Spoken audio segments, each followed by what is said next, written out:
driving to our beach house with medication for my wife recovering from spinal surgery. I was stunned to find my daughter-in-law had seized the property for content creation, pushing my sick wife into a back storage room. She casually told me, "This space works better for filming. You two should move to a small condo." Without a word, I quietly walked back to my truck and pulled out my phone. She thought I was just an easy target to drain, but she had no idea what storm was about to hit. Thank you for being here. It means more than you know. Tell me in the comments, what country or city are you watching from right now? Your answer makes this community real. This is Wise Revenge, and we're just getting started.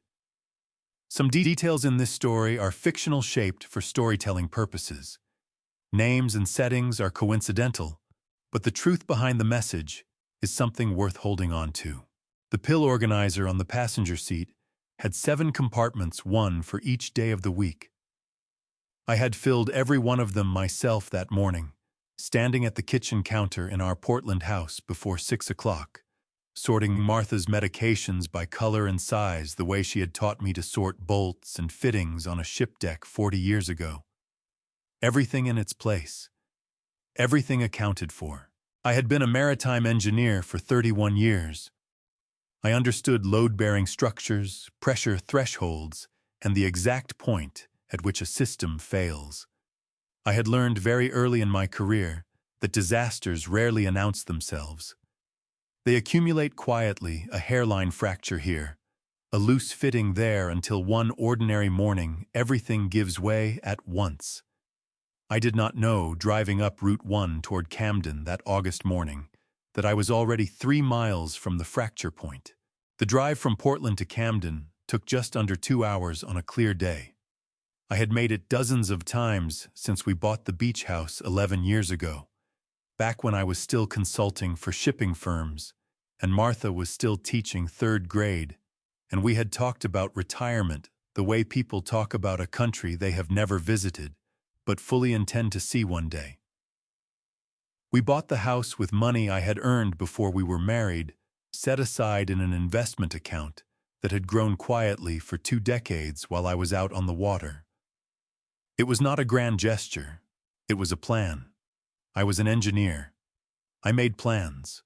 Martha's surgery had been in February, a spinal procedure that her orthopedic surgeon, Dr. Renee Okafor, had described as complex, but necessary. The recovery was long and required quiet consistency and minimal stress. I had arranged the medications, the follow-up appointments, the beach house with its ground-floor bedroom and ocean view that Dr. Okafor said would be better for Martha's spirits than our Portland townhouse. Harlan had offered to help manage things while I handled the financial arrangements. I had believed him. That had been my mistake. I noticed the mailbox first. I always noticed the mailbox. It was a small, dark green fixture on a cedar post that I had installed myself the spring after we bought the property. For 11 years, it had read one name, Vancebridge. That morning, it read something else entirely. The letters were printed on a glossy white label, the kind you could order from any office supply website. They had been applied carefully centered without a single air bubble. Whoever did it had taken their time. Thornbrook Creative Studio. I sat in the truck for 10 seconds with the engine running. Then I turned off the ignition, picked up the pill organizer from the passenger seat, and walked to the front door. The door was unlocked. That alone told me something. Bernice Thornbrook was lying on the porch settee that Martha and I had shipped up from a furniture store in Freeport 2 summers ago. She was wearing a silk robe, pale lavender, with a small embroidered collar that I recognized immediately as Martha's. Her feet were bare. A glass of red wine was sweating onto the armrest beside her, and she had the satisfied, heavy-lidded look of a woman who had decided at some point that morning that she had earned her leisure. She opened one eye when she heard my footsteps. Then she opened the other slowly, the way a person does when they are not particularly concerned about who has arrived. "Oh," she said. Silas. She did not sit up. I stepped past her without a word and pushed open the front door. The living room had been rearranged. The reading chairs Martha and I had positioned to face the water were pushed against the far wall. In their place stood a ring light on a telescoping stand, 2 camera tripods, and a folding table covered in cosmetics product boxes and tangled charging cables. A backdrop of pale pink fabric had been fixed to the wall with pushpins. I could see the small holes in the plaster from where I was standing. Karis came out of the hallway with a coffee mug in one hand and a phone in the other. She was wearing workout clothes and the kind of expression that belongs to someone who has been expecting a conversation and has already decided how it will end. Silas. She said my name the way people say the name of a piece of furniture that has been delivered to the wrong room. Not angry, not apologetic, just mildly inconvenienced. Where is Martha? My voice came out level. I was grateful for that. She's resting. Karis set her mug on the folding table and crossed her arms loosely. She was up a little late last night. The guests in the upstairs suite were... She stopped herself, but not fast enough. The guests, I said. She recovered quickly. I had to give her that. Friends of mine. They were visiting for the weekend. Anyway. She tilted her head toward the door. We've actually been meaning to talk to you and Martha about the living situation. This space works really well for content production, and Mom needs somewhere quiet to recover from her own health issues. So we thought since you two have the Portland house, it just made more sense for you to be closer to Martha's medical team. The condo on Maple Street is available, I already checked. And it's very... Where, I said again, is my wife? Something shifted in Karis's face. Not shame. More like recalculation. She pointed down the hallway toward the back of the house.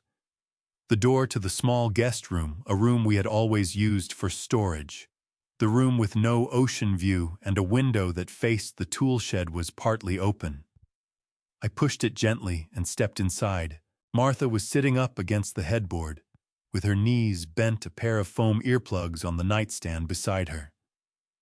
She was wearing her gray cardigan, the one she had owned since before Harlan was born, and her hair was pinned back in the loose way she wore it when she had not felt well enough to fuss. When she saw me in the doorway, her face did something complicated and painful, relief and exhaustion arriving at exactly the same moment, fighting each other for space. Silas. Her voice cracked at the edges. You didn't have to drive all the way up. My chest pulled tight enough that I had to take a breath before I could answer. This was my wife. 65 years old, 3 months out of a surgery that had taken 11 hours and left her unable to stand unassisted for 6 weeks. This was the woman who had sold her grandmother's jade bracelet without telling me so our son could finish college without debt. And she was sitting in a storage room with foam earplugs because she had not felt well enough to protest being moved there. I crossed the room and sat on the edge of the bed beside her. I set the pill organizer on the nightstand. I took her hand in both of mine. Her fingers were cold, and they tightened around mine immediately, the way they had been tightening around mine for 40 years. I brought your Thursday pills, I said, and your Friday ones. Martha let out a short breath that might have been a laugh under different circumstances. Her eyes had gone bright and wet at the corners, and she pressed her lips together hard, the way she did when she was determined not to cry in front of me. Harlan said you knew about the arrangement, she said quietly. He said you and he had discussed it. I looked at her face. Then I looked at the foam earplugs on the nightstand. I'll be right back, I said. I stood up, walked back down the hallway through the rearranged living room, past the ring light and the pink backdrop and the product boxes stacked on what used to be Martha's reading table. I walked out the front door. I walked past Bernice, who was still on the porch settee, swirling what remained of her wine with the relaxed disinterest of someone watching a nature documentary from a safe distance. I got into my truck. I closed the door. The engine turned over on the first try. In the side mirror, I could see the Thornbrook Creative Studio label on the mailbox catching the morning light off Penobscot Bay. I pulled out my phone. I had known Lyle McAllister for 22 years. We had met at a dock inspection in Rockland back when he was handling maritime contract disputes, and I was still running assessments for a Norwegian shipping firm. He was the kind of lawyer who never raised his voice, never made promises he could not keep, and never wasted a single word in conversation. When I called him at 8:47 that morning, he picked up on the second ring. "Lyle," I said. "Activate the trust. All provisions. Today." There was a pause. Not hesitation, just the sound of a man shifting into a different gear. The Camden property. All of it. Every clause we discussed in 2019. Consider it done. Another pause, shorter this time. "Are you all right?" "I will be," I said. "I'll explain everything tomorrow morning. Your office, 9 o'clock. I'll clear my calendar." That was the entirety of our conversation. 22 years of working together had taught us both that efficiency is a form of respect. The second call took 4 minutes. The card account was a premium travel card I had opened 18 years ago, long before Harlan was married, long before Karis Thornbrook existed in any corner of my life. 3 years ago, when Harlan asked if Karis could be added as an authorized user, a secondary cardholder with spending privileges but no ownership of the account, I had agreed without much thought. It had seemed at the time like a reasonable accommodation for a daughter-in-law. An authorized user is not a co-owner. They do not hold the account. They do not have rights to it. The primary cardholder, in this case, me, can remove that access at any moment without notice, without explanation, without their permission. The representative verified my identity and processed the removal in under 30 seconds. I thought about Karis somewhere in Portland at that moment, her card declining at whatever register she happened to be standing in front of. I did not feel satisfaction exactly. I felt the clean, mechanical click of a system returning to its correct configuration. The third call was to Clancy O'Rourke. Clancy had been sheriff of Knox County for 11 years. Before that, he had been a deputy for 9. We had met at a community planning meeting in Camden the year after Martha and I bought the beach house, and we had been having breakfast together at Boynton McKay every third Saturday since. He was a large, deliberate man who wore his uniform like it had been tailored for him specifically, and he operated on a simple principle that I had always admired. The law was the law, and it applied to everyone without exception, including his friends. He picked up on the first ring. "Silas, what's going on?" I told him. All of it. The mailbox, the ring light, and the pink backdrop. Bernice on the porch settee in Martha's robe. Karis and her creative studio announcement. Martha in the back room with foam earplugs on her nightstand. When I finished, Clancy made a sound low in his throat, not quite a word, more like the sound a man makes when he has heard something that genuinely offends his sense of order. "You said they don't have a lease. There is no lease," I said. "There is no rental agreement, no written permission, no formal arrangement of any kind. The property is held in a revocable living trust in my name. It has been since 2019. Harlan is not named in the trust. Karis has no legal connection to it whatsoever." "I'll drive out there," Clancy said. "I want to confirm the situation in person before we take any formal steps. You understand, I have to do this strictly by the book, Silas. Every action I take needs to be documentable. No shortcuts even for you. I wouldn't want it any other way, I said. I ended the call and sat with the phone in my lap for a moment. Through the windshield, I could see the front porch of the house I had purchased with money I earned before I ever met a Thornbrook. Bernice had refilled her wine glass. She had her feet up on the armrest now. 20 minutes later, my phone rang. It was a number I did not recognize. Your card was declined. Karis's voice was sharp and high and cracking at the edges with a fury she was struggling to contain. I need you to call the bank and fix this immediately.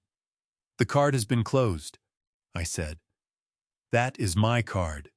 It was never your card.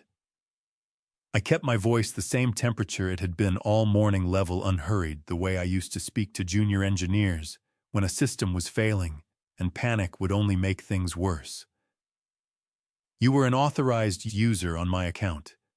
That means I authorized your access and I can remove it, which I did about 40 minutes ago.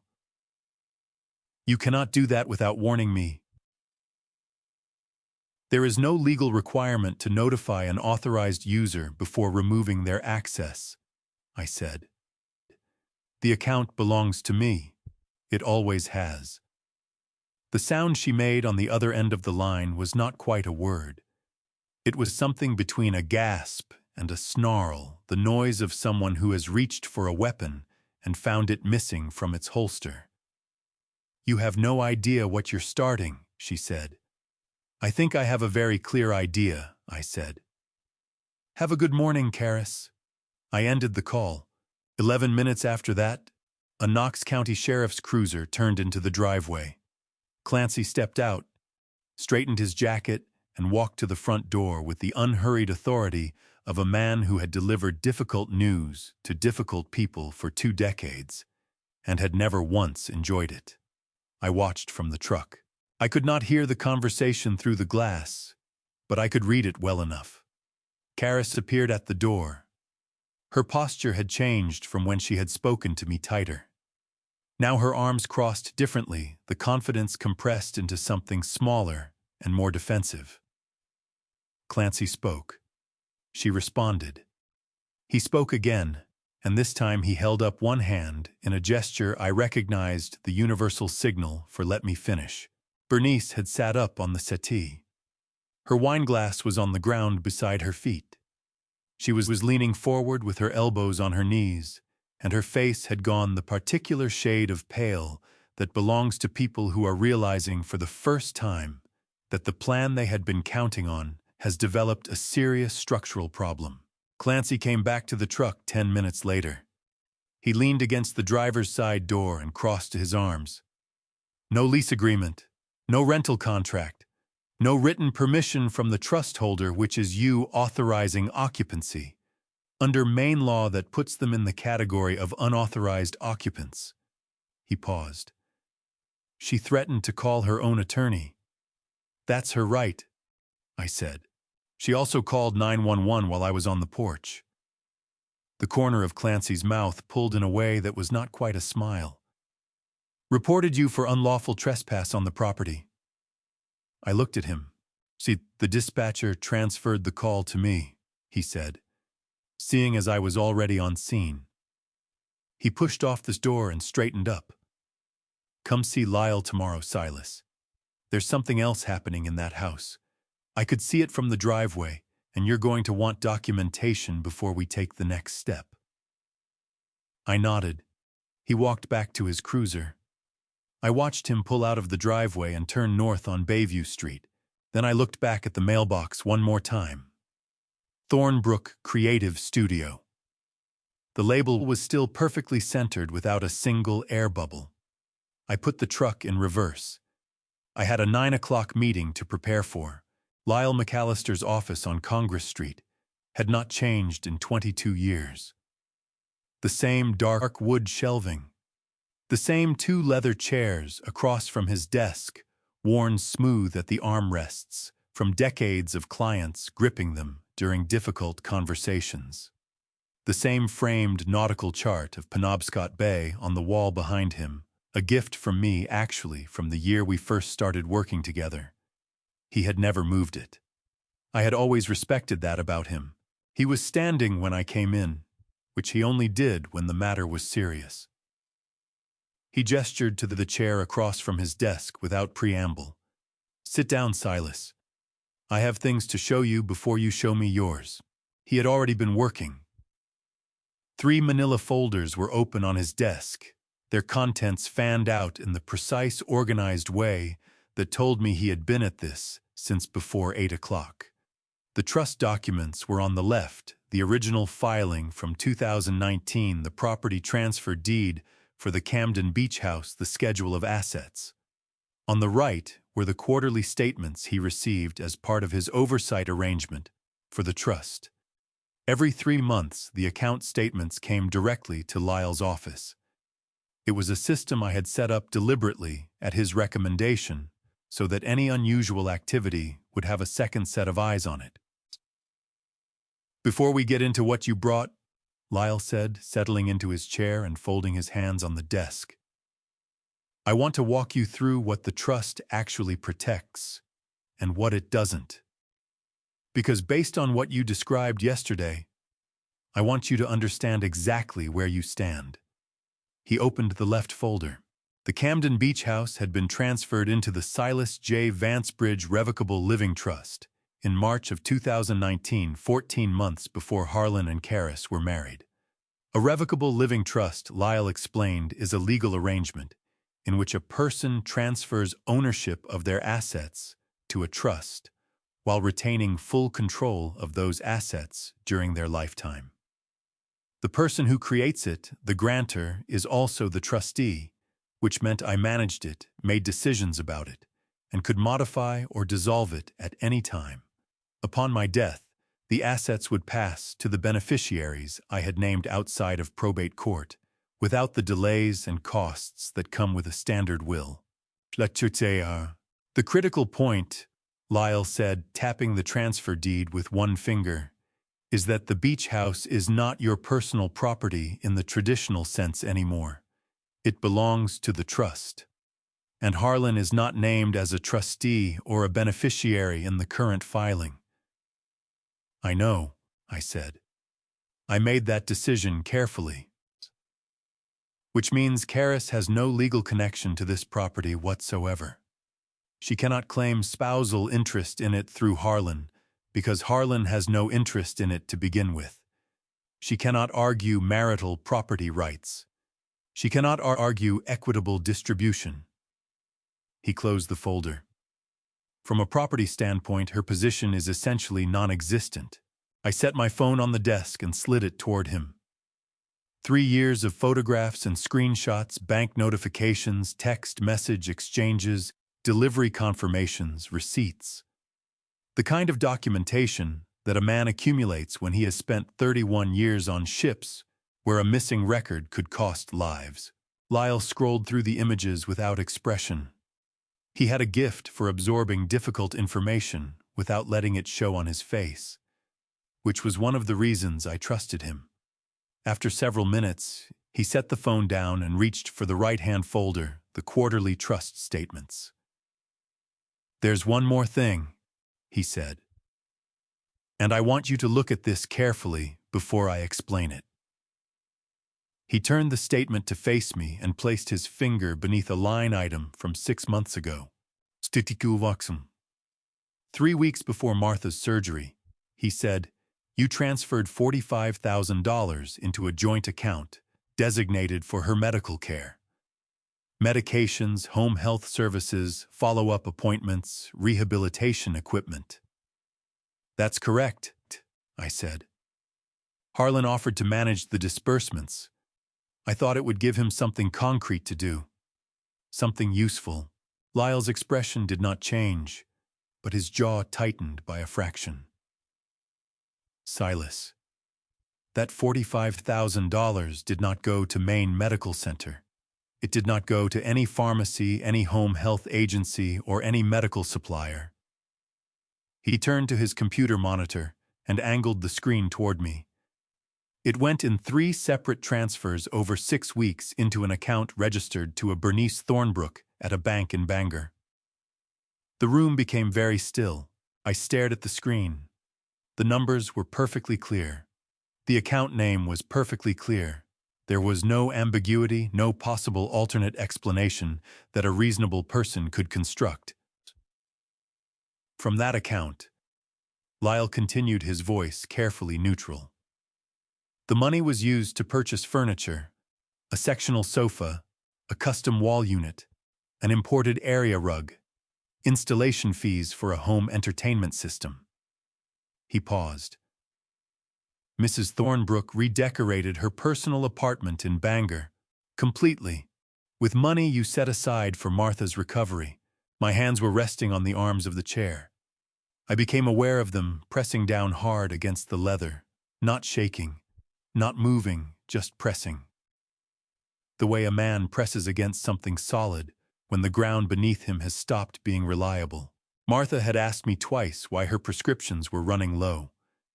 The first time I had called the pharmacy and been told there was a processing issue with the insurance. I had assumed it was a billing error. The second time Martha had mentioned it so gently, so carefully. I don't want to make a fuss, Silas. I just thought you should know that I had called the pharmacy again and been told the account showed insufficient funds. I had transferred money directly that same afternoon and told Martha it was a bookkeeping mistake on my end. I had believed that. I had genuinely believed it was my mistake. She was rationing her pain medication, I said. My voice came out quieter than I intended. For 3 weeks after the surgery, she was rationing it because she didn't want to worry me. Lyle did not offer a reassuring word. He understood after 22 years that I did not want reassurance. I wanted accuracy. There is one additional matter, he said, straightening a paper on his desk. Approximately 2 months ago, a transfer of $500 was made into your personal checking account from an account in Karis Thornbrook's name. The memo line read, July rent beach house. I looked at him sharply. She was attempting to establish what is called a tenancy at will, Lyle said.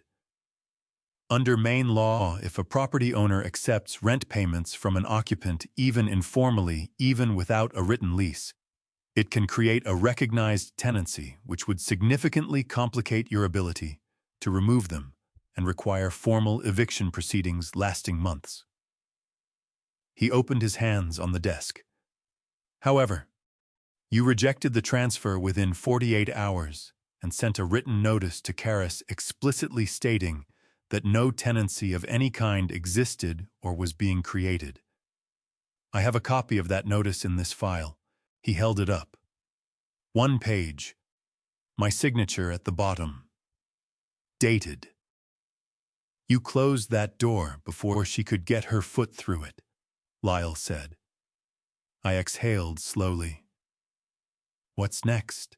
Next, he said, we file for a forcible entry and detainer action in Knox County District Court. That is the proper legal mechanism in Maine for removing unauthorized occupants from a property. It will require a notice to quit a formal order, giving them a specified number of hours to vacate. Clancy can serve it once the court issues it. He leaned forward slightly. But Silas, before we do any of that, I need you to look at something else in these statements. He turned to a different page. His finger moved to another line. You're not just taking back a house, he said. You can take back everything.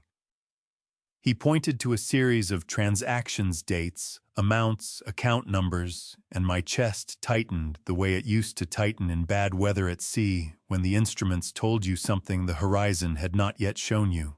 My phone buzzed on the desk between us.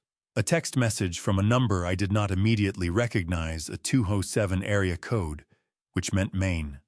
I picked it up and read it. Silas. There have been strangers coming and going from your house all week.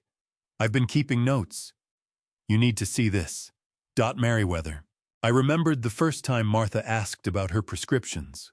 It was a Wednesday evening in late March, about 6 weeks after her surgery. I was in the kitchen in Portland, heating up soup, because she had not felt well enough to sit at the table, and I wanted to bring it to her in the bedroom. She called from down the hall, not loudly the way she used to call when she wanted to tell me something funny she had read, but quietly, carefully, the way she had learned to speak since the surgery, as though her voice itself was being rationed. Silas, I think there might be a mix-up with the refill. The bottle's almost empty." I had told her I would handle it. I had called the pharmacy the next morning, been informed of a processing issue with the insurance, and transferred the matter to what I assumed was a billing error on the provider's end. I had fixed it myself with a direct payment, and thought nothing more of it. The second time was in April. She mentioned it the same way, gently, apologetically, as though asking me to look into it was an imposition she regretted making. "I don't want to make a fuss, Silas. I just thought you should know the bottle is running low again." I had told her it was a bookkeeping error on my end. I had believed that completely. Now Lyle turned his monitor toward me and showed me exactly where the money had gone. 3 transfers. The first for $18,000, dated 2 weeks after Martha's surgery. The second for $15,000, 3 weeks after that. The third for $12,000, 6 weeks later. All from the joint medical account I had funded specifically for Martha's care. All deposited into an account registered to Bernice Thornbrook at a regional bank in Bangor, Maine. "I've pulled the transaction records from that receiving account," Lyle said. His voice had taken on the careful, measured quality he used when delivering information that he knew would cause pain and wanted to deliver accurately rather than softly. "The purchases are itemized. A sectional sofa from a furniture showroom in Bangor, $6,400. A custom built-in wall unit, $9,000. An imported wool area rug, $3,200. Installation of a home entertainment system, $2,800. Paint fixtures, window treatments, delivery fees." He paused. "Bernice Thornbrook completely renovated her personal apartment with this money, Silas. Top to bottom. The numbers were on the screen in front of me. Clean. Precise. Indisputable. I thought about Martha lying in the recovery room after 11 hours of surgery, her face gray against the pillow. Dr. Okafor standing at the foot of the bed explaining the post-operative protocol. Medications 3 times daily without fail. No missed doses. Nerve inflammation could set back the recovery by months. A quiet environment. Consistent care. I had nodded at every instruction and written each one down in the small notebook I kept in my breast pocket, the same one I had used for 30 years on ships to record systems checks and maintenance schedules. I thought about Martha rationing her pain medication.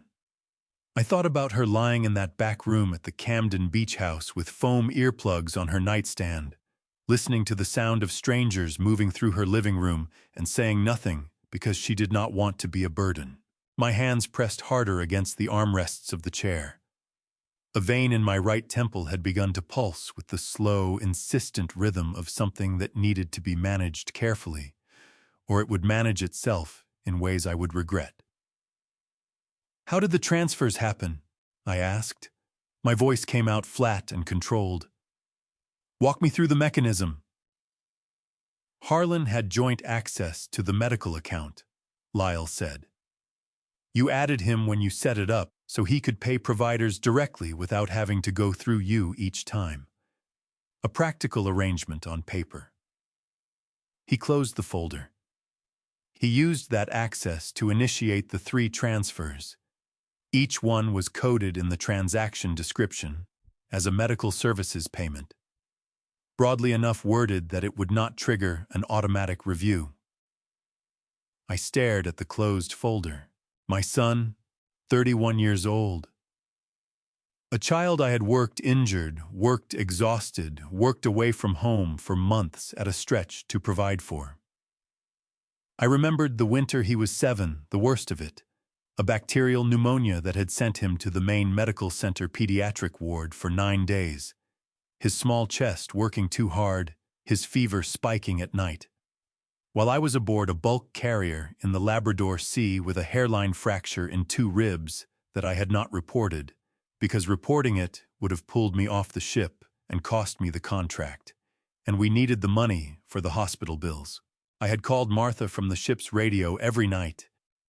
She had held the phone to Harlan's ear so he could hear my voice. He had been too sick to respond most of the time, but Martha told me later that his breathing steadied when he heard me talking. That was the father I had been, and this was the son he had become. "The $45,000, I said. "Can we recover it?" "But that will be part of the civil action," Lyle said. "Yes. With documentation, this clean recovery is very likely. But Silas..." He leaned forward, and for the first time that morning, something other than professional neutrality crossed his face. Not pity. Something closer to controlled anger, which from Lyle was the equivalent of another man pounding the table. "This is not just a civil matter anymore. What Harlan did with that account using funds designated for medical care and redirecting them without authorization crosses into territory that a prosecutor could take interest in. I want you to understand the full scope of what we're looking at." I understand," I said. "Do you want to proceed on all fronts?" I looked at the monitor. Bernice Thornbrook's renovated apartment purchased with money I had set aside so my wife could recover from spinal surgery without financial stress. A wool rug, a wall entertainment unit, paint and window treatments. Martha's voice came back to me so careful and quiet, I don't want to make a fuss. My jaw tightened until I could feel it in the back of my molars.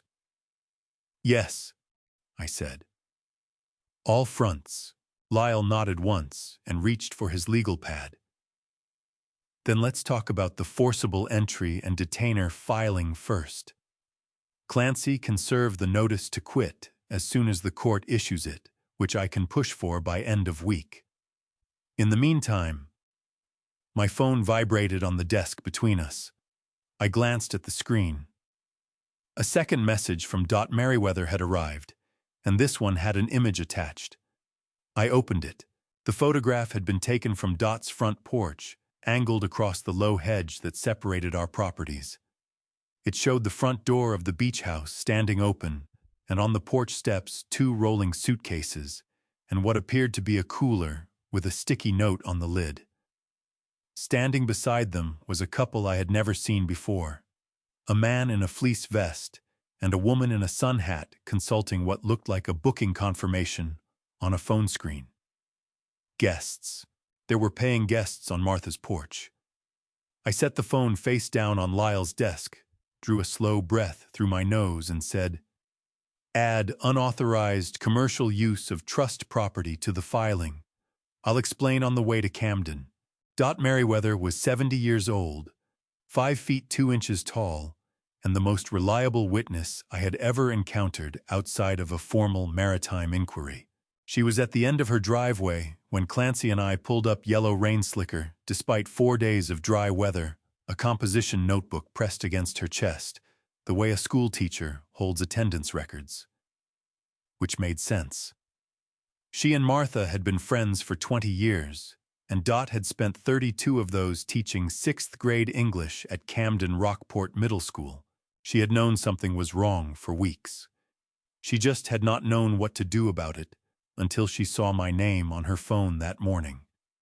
"I started keeping notes on the 3rd weekend," she said, leading us up the front walk. 4 different vehicles in one day.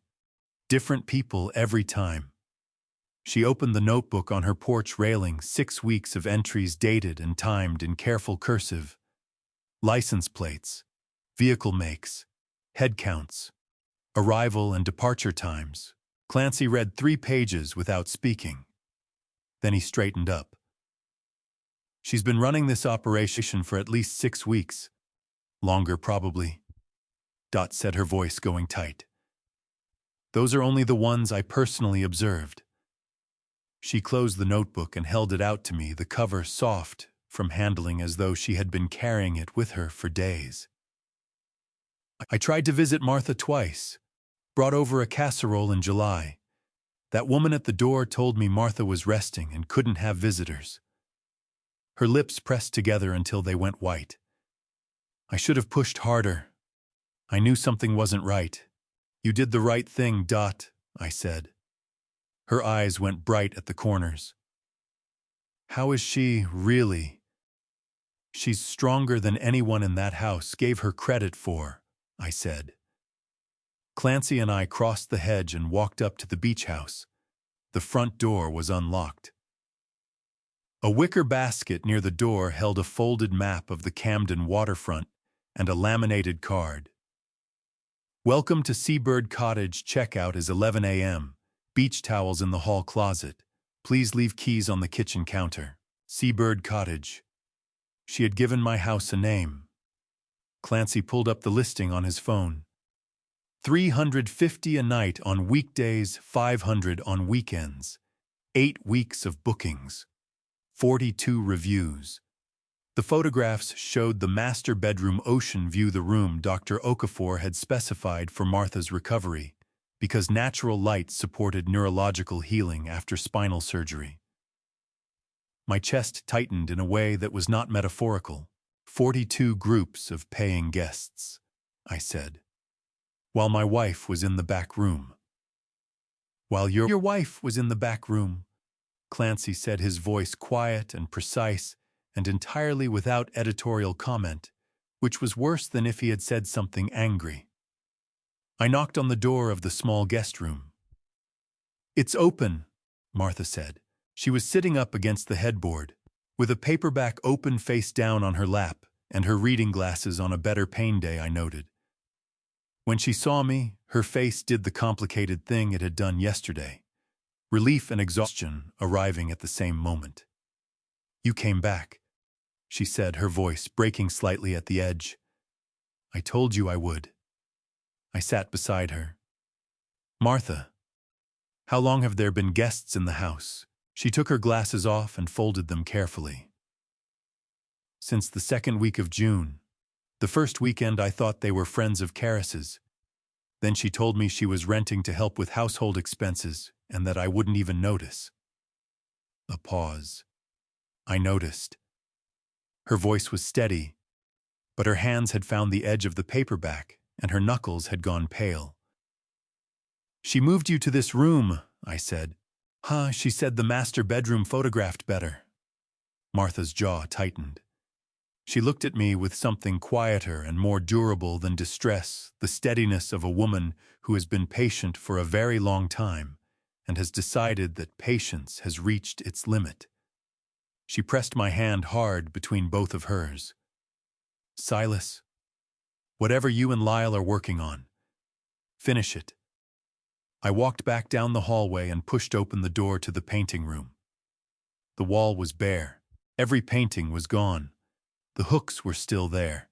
The rectangular shadows on the paint where the frames had hung for years were still there. In their place, on the longest wall, hung a pale pink fabric backdrop identical to the one in the living room. My hand went flat against the doorframe. Behind me, Clancy said, Silas. I turned around. He was holding up his phone. Marcus Webb just called the station. A young woman came into his gallery this morning with several paintings she wanted to sell. He hasn't paid her yet. He paused. He says one of them looks like the harbor sketch Martha keeps above the fireplace. Marcus Webb had been running his gallery on Exchange Street for 14 years, ever since he retired from maritime consulting, and decided that the thing he wanted to look at every day was not a shipping manifest, but something that reminded him why the ocean was worth caring about in the first place. He was waiting at the door when I arrived at 9:15 Wednesday morning. The paintings were in the back room laid out on his work table. He had not touched them beyond moving them there. He had not written a receipt. She called herself a friend of the family, Marcus said, leading me through. Said the owner had passed and the estate was being liquidated. I asked her which owner. She said an elderly gentleman who had recently moved into assisted living. He stopped at the work table. I've known you for 26 years, Silas. You are the least likely person I know to move into assisted living voluntarily. So I called Clancy. 8 paintings. Every single one laid out in 2 rows on clean cotton cloth. I stood at the end of the table and looked at them. The harbor sketch was first, the one Martha always called the beginning. We had bought it in the summer of 1985 from a street artist outside the public market on Commercial Street. We had argued quietly about whether we could afford the $20 one, speaking low, so the seller would not hear. The artist had watched us with patient amusement and finally said, without looking up, "Take the big one. I'll call it 18 and we'll all go home happy." We had laughed. Martha had tucked it under her arm, and we had walked to the car with it like we were carrying something precious, which we were. The second was an oil-on canvas of a lobster boat off Owl's Head, bought with the bonus from my first major consulting contract. The third was a watercolor of Camden Harbor at dawn that Martha found at a church sale and carried home wrapped in her jacket because we had not brought a bag. The fourth was a small charcoal drawing of 2 figures on a dock, faceless, just shapes. We had never known who drew it, but Martha loved it because she said it looked like us. The fifth was the one I had to look away from, a small oil painting, 9 inches by 12 in a maple frame. Martha had painted it herself in the winters of 1987, a portrait of a ship. The proportions were slightly off, but the quality of the light on the water was extraordinary. Luminous and cold and completely real, the kind of light you only understood if you had actually stood on a deck in the North Atlantic in February and watched the sun come up sideways through cloud. She had painted it from memory, she told me. From the description I gave her over the ship's radio the morning I called to say the contract had come through and I would be home in 6 weeks. It had hung above my desk in 4 different offices. When we moved to the beach house, Martha had insisted it go above the fireplace, so anyone who came in would see it first. I stood at the work table and looked at it for a long moment. She wanted to liquidate quickly, Marcus said from behind me. Asked what I could offer for the lot. I gave her a verbal figure to keep her talking while I reached you. He paused. $800 for all of them. I turned around. The combined assessed value, Marcus said carefully, is approximately $24,000. $24,800 offered. My back teeth pressed together. She didn't know this was your gallery, I said. Not a question. She found us in an online search, walked in off the street. He crossed his arms. That was her mistake. I called Clancy. He answered on the second ring. Marcus has all 8 pieces, I said. Assessed value $24,000.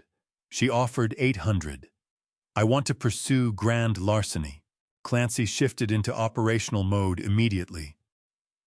I'll need Marcus to hold them as potential evidence. For the legal basis, the property belongs to the trust, not to Harlan personally. He had no authority to grant her permission to remove trust assets regardless of their marriage. You are the trustee. She took trust property without trustee authorization. That is the basis under Maine Law Title 17A. A pause. She'll come in acting like it's a misunderstanding. They always do. I looked at the small oil painting in the maple frame. The February light. The cold sunrise Martha had constructed from memory and radio calls, and 40 years of knowing exactly what I saw when I looked at the sea. Let her, I said. I ended the call. Marcus had stepped out to give me space, which was the right thing to do. I picked up the small painting carefully, both hands the way you carry something that cannot be replaced, and turned it over. On the back, in Martha's handwriting, faded but still legible for Silas. February 1987. The ship you told me about. I set it down. I checked my phone for the date, though I already knew what it would say. August 7th. Our anniversary. 40 years. I did not go back inside right away. I sat in my truck in the parking area behind Exchange Street with the engine off and my hands on the steering wheel. And I let the date settle over me. The way weather settles, not all at once, but gradually, until you realize you are already in the middle of it. August 7th. 40 years. Martha had been 25 on the day we married. I had been 27. Father Tom Brannigan had been 32, newly assigned to the Camden parish, with the slightly overwhelmed look of a young priest, still learning that the most important ceremonies of people's lives are also their most logistically chaotic. Martha's aunt arrived an hour late. The flowers were the wrong color. The pianist played the processional at twice the intended tempo, so Martha came down the aisle at what I can only describe as a determined trot. She laughed the entire way. That was the thing I remembered most clearly, not the dress, not the vows. What I remembered was Martha laughing as she walked toward me, her bouquet of white daisies in both hands. Her eyes bright, and her cheeks flushed, laughing at the pianist and the flowers and the whole beautiful mess of it, laughing in the way people laugh when they are so happy that the happiness has to come out sideways. I had thought, standing at that altar, that I was the luckiest man in the building. 40 years later, I still thought so. She had sold her grandmother's jade bracelet to pay for Harlan's final semester at the University of Maine, and not told me until I noticed it was missing 6 months later. It was just sitting there, she had said. He needed it more than I needed the bracelet. I had tried to replace it afterward, found a similar one at an estate sale in Brunswick. Martha thanked me, wore it once, and never took it out of her jewelry box again. The original was the original. There was no replacing what it had meant. That was Martha. That had always been Martha. I pressed the back of my hand against my mouth for a moment. Just a moment. Then there was February of 1987. I had been at sea for 11 weeks, the contract extended twice for weather. Martha was in the Portland apartment with Harlan, who was 3, heating his bathwater on the stove each night, because the water heater was out. She had not mentioned it once in any of our radio calls. I reached her on a Thursday when the signal cleared. "I have news," I said. "Good news or complicated news." She knew me well enough by then. Good. The Norwegian firm offered me the senior assessment contract. 3 years renewable. I'll be home in 6 weeks. The sound she made was not quite a word, something between a breath and a laugh. The sound of a woman who had been holding on for 11 weeks and had just been told she could stop holding quite so tightly. 6 weeks, she said.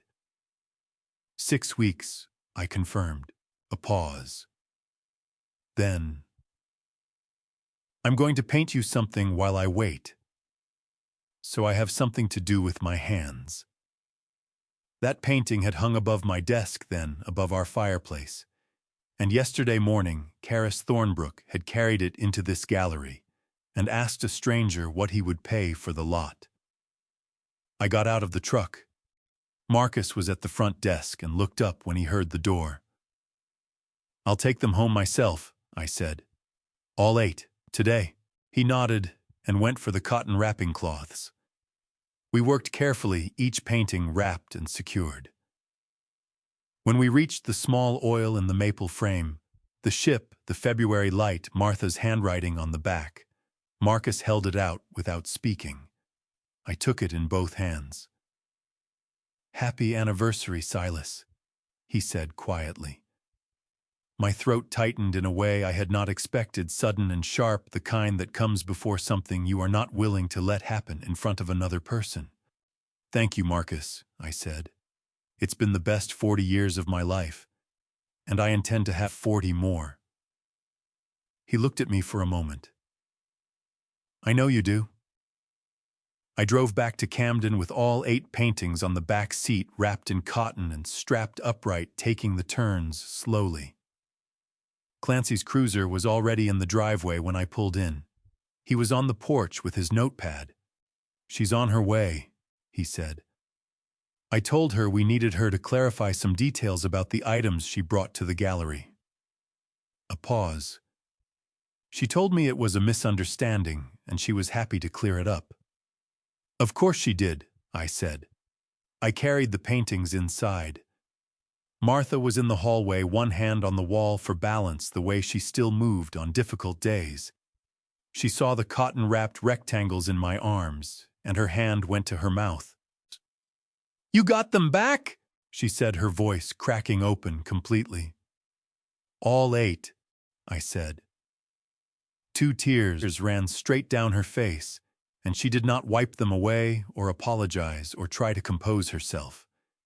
She simply stood there and cried the way people cry when something they had given up on comes back to them.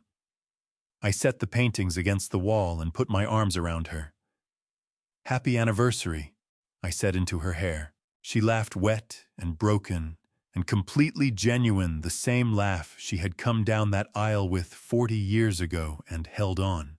Clancy read the law the way he did everything else, without drama, without emphasis, without any inflection that might be interpreted as personal opinion.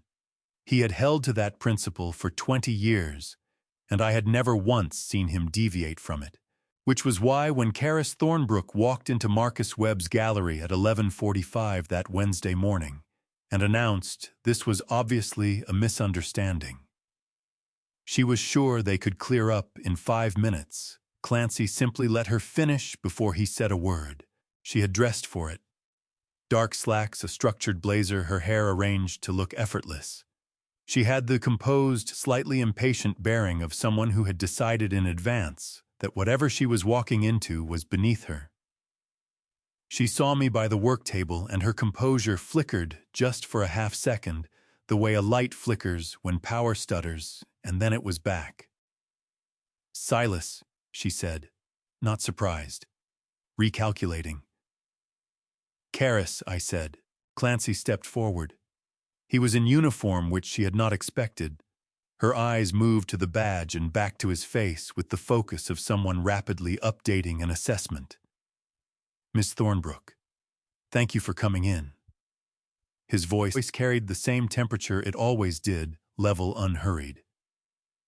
"You had written authorization from Silas Vansbridge as trustee of the Silas J. Vansbridge Revocable Living Trust to remove and sell property held as trust assets." The word trustee landed in the room and stayed there. Karis's fingers tightened on her bag strap, the first involuntary thing she had done. "Harlan is my husband.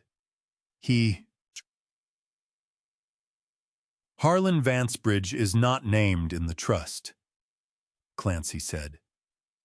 "He is not a trustee. He is not a beneficiary. He has no legal authority over trust assets, which means he cannot grant you authority over them." He paused. "The paintings you brought here yesterday are trust property. Combined assessed value as established by this gallery's owner this morning, $24,000. He looked at her steadily. "Under Maine law, Title 17A, Section 353, theft of property valued at $10,000 or more constitutes a Class B felony. That is grand larceny. You have the right to an attorney." "I know my rights," she said. Her voice was steady but had a vibration in it now, low and tight like a cable under tension. "I had no idea those paintings were trust property. Harlan told me." "Save that conversation for your attorney," Clancy said. She turned and looked at me then. Not the quick recalibration from when she walked in, a long, deliberate look. Her jaw was set. Her eyes were dry. She was genuinely angry, but beneath the anger was something else, that rapid, mechanical quality I had noticed before. A processor working through options at speed. She was still calculating, even now, The paintings are right here, she said, her voice dropping to something almost conversational. You have them back. No money changed hands. If you walk this back, the paintings being returned does not undo the act of removing them, I said. A bank robber who gives back the money is still a bank robber. Her upper lip tightened by a fraction. Clancy placed a property receipt on the counter. I'll need your phone, Ms. Thornbrook. Digital records related to the removal of trust property. You can comply voluntarily, or I can pursue a warrant, which tends to surface more material than a voluntary submission usually does. 4 seconds of silence. Then Karis reached into her bag, took out her phone and set it on the counter with the controlled precision of someone furious and determined not to show it. Clancy signed the receipt and slid a copy to her. Then he looked at me. Civil first or criminal first, your call. Civil first, I said. Criminal after. I want her to understand every step before the next one arrives. Karis looked at me. The calculation was still running behind her eyes, sorting timelines, assessing options. She had not stopped moving since she walked in. She was just moving internally now. Everything goes through Lyle McAllister, I said. I picked up my keys, nodded to Marcus, and walked out. Behind me, I heard Karis say something to Clancy, low and rapid, the tone of someone already pivoting to the next approach. I got into my truck. Through the gallery window, Clancy's back was straight and unhurried. Karis was a shape behind the glass, gesturing with one hand. I started the engine. At a red light on Commercial Street, I picked up my phone and called Lyle. He answered on the first ring. She just left the gallery, I said. Start the forcible entry and detainer filing today. A pause. And Lyle, I want to talk about a codicil. A beat of silence. Are you sure? I thought about the back room. The foam earplugs on Martha's nightstand. The inscription on the back of the small oil painting in her handwriting. Start the filing, Lyle, I said. We'll talk about the codicil tomorrow morning. I did not turn on the overhead light when I came in that evening. I sat at the desk with the lamp on, pulled the filing cabinet open, and began to work. I was not looking for more evidence. I had enough. What I was doing, what I needed to do alone in a room where I did not have to maintain any particular expression, was understand. There is a difference between knowing what someone did and understanding who they became while they were doing it. A ship does not fail because of one bad weld. It fails because of decisions, each one small enough to seem acceptable, that accumulate until something catastrophic becomes inevitable. I needed to know the shape of what my son had become. The $100,000 had gone to Harlan in the spring of 2020, a gift for the South Portland condominium, no strings attached, because a father's love is not a transaction. Within 6 weeks, Harlan had transferred the title into Karis's name alone, not their names. Hers. I had discovered it 3 months ago through a routine insurance call, not through any investigation I had planned. I sat with that for a moment. Then I opened the next file. The Bahamas trip, 5 nights in Nassau, checkout date of March 14th, 3 days after Martha's surgery, when she had been in the step-down unit at Maine Medical Center, learning to sit upright with assistance. 5 adults, including Harlan and Karis and Bernice and her sister. The charge had come from a line of credit I had extended to Harlan for home improvement expenses. Martha had been learning to sit upright. Harlan had been on a beach in Nassau. I set the folder down and pressed my hand across my face hard. My chest had the tightness of a man breathing carefully on purpose, the control I had learned on ships in weather when panic is the one thing that guarantees the outcome you are trying to prevent. I opened the 3rd file. Most of the text messages were logistical, ordinary. Then, from 14 months ago, a thread between Harlan and Karis that ran across 3 pages. Near the bottom of the third page was the message I had not been looking for. Karis, your dad transferred the medical money. But I checked and it barely covers what Mom needs for the apartment. Can we route some from the other account, Harlan? Yeah, just move it. He's got money. He's not going to go through the statements line by line. Then 3 messages later, Dad has money. Just use it. He doesn't pay attention. I read that sentence 4 times, not because I did not understand it on the first reading. I understood it completely. I read it 4 times the way I used to verify load calculations twice before signing off on a structural assessment, to be absolutely certain I was not misreading the plain meaning of the words. I was not misreading them. My son had told his wife that I would not notice, that I was the kind of man who could be used without consequence, because his attention was elsewhere, and his accounts were large enough to absorb the drain. He had said it casually in the middle of an ordinary conversation, with the ease of someone describing a feature of the landscape. He had not been angry. He had not been conflicted. He had simply stated it as fact. What pressed against my sternum was not the money. Money was recoverable money, was Lyle's domain.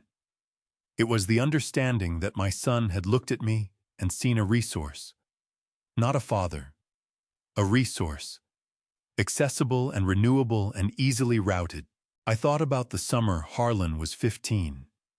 He had wanted to go to an engineering program at MIT, 2 weeks residential, more than we could comfortably afford that year. I had picked up a supplemental contract in Halifax to cover it without touching our savings. He had come home with a scale model of a suspension bridge, balsa wood and wire, every joint explained to me at the kitchen table while Martha made dinner. I had listened to every word with the full attention of a man who understood exactly what he was hearing and was genuinely proud of it. The bridge stayed on the kitchen table for 3 weeks before we found it a shelf. That was the boy he had been.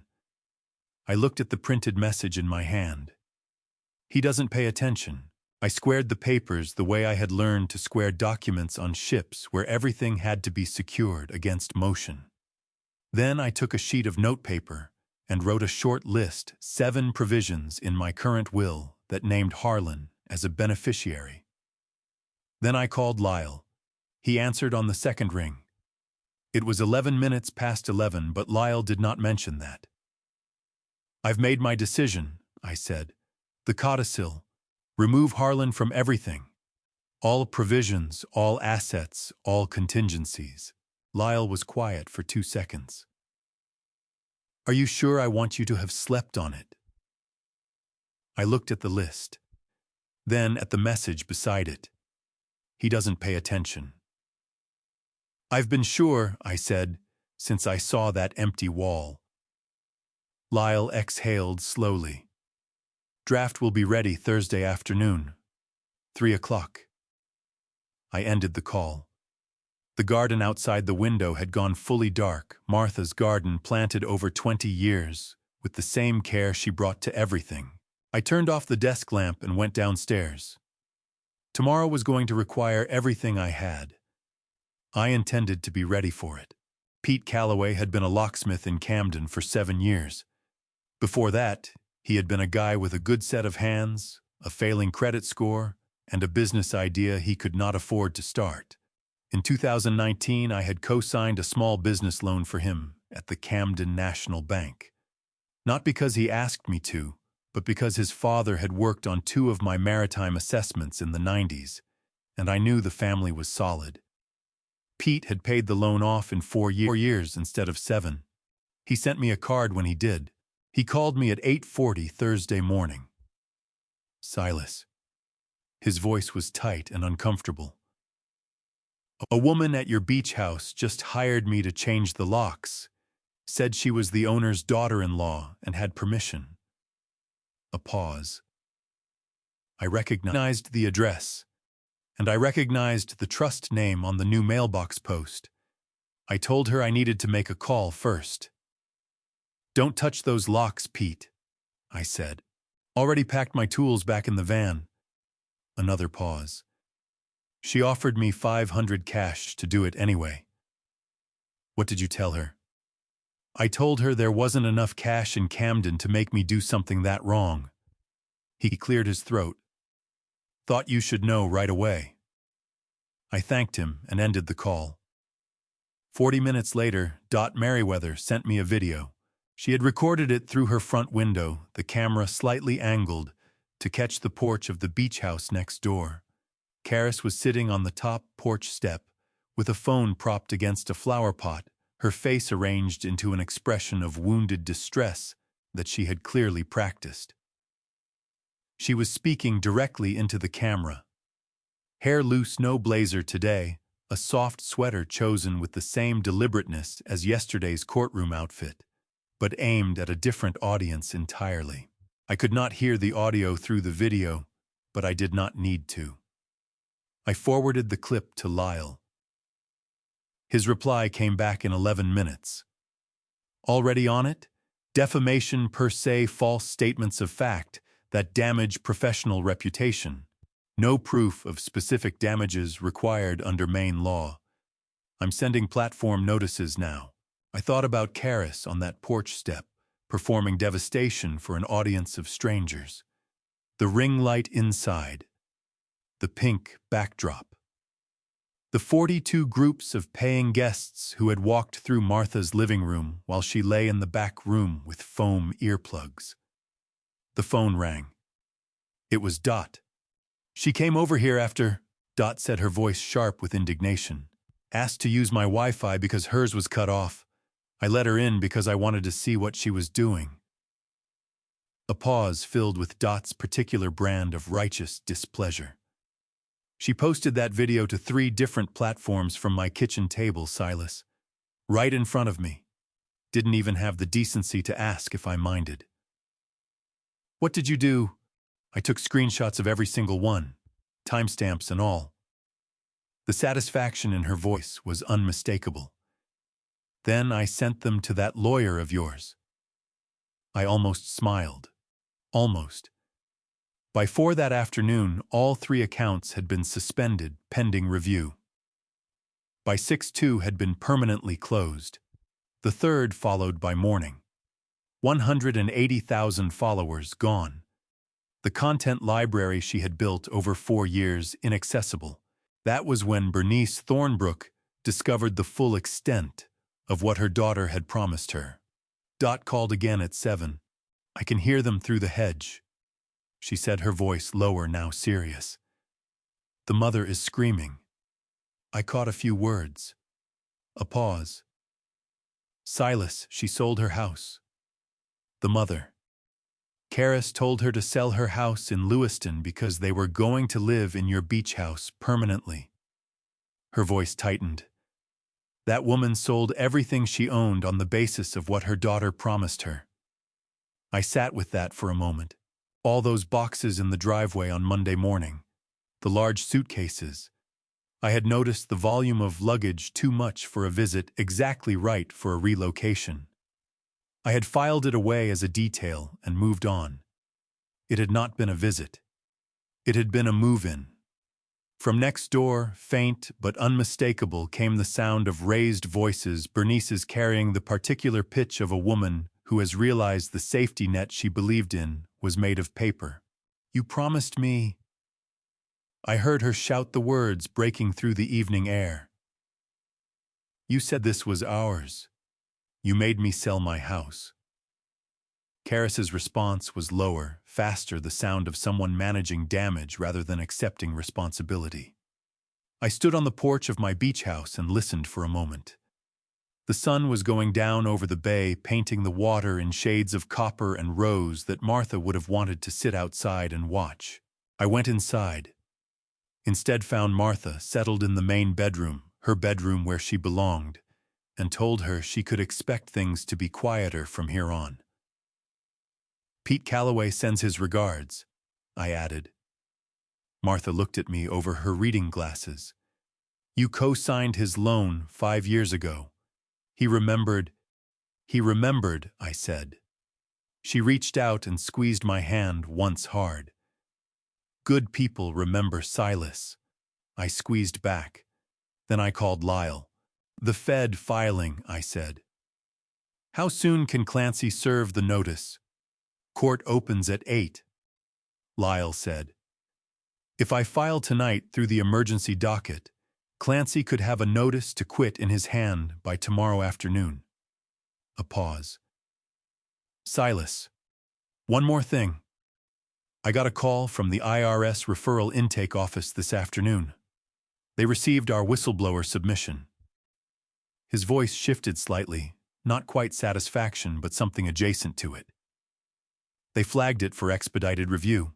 Lyle had a saying he repeated every time a client brought him a financial fraud case. Greedy people leave trails, not because they're careless, because they can't stop. He said it again Friday morning, spreading Dot's photocopied notebook pages across his conference table alongside 6 weeks of Airbnb transaction records that his paralegal had pulled from the platform's public review history and cross-referenced with the dates in Dot's notes. The match was exact. Every license plate Dot had logged corresponded to a check-in date. Every departure time matched a checkout window. 42 bookings, Lyle said, tapping the stack. $15,400 in gross revenue.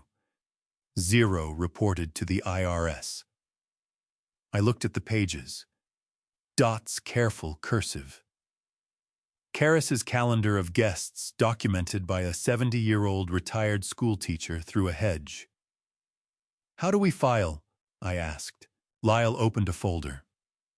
Internal Revenue Code Section 7623, the IRS Whistleblower Program. You submit evidence of tax non-compliance.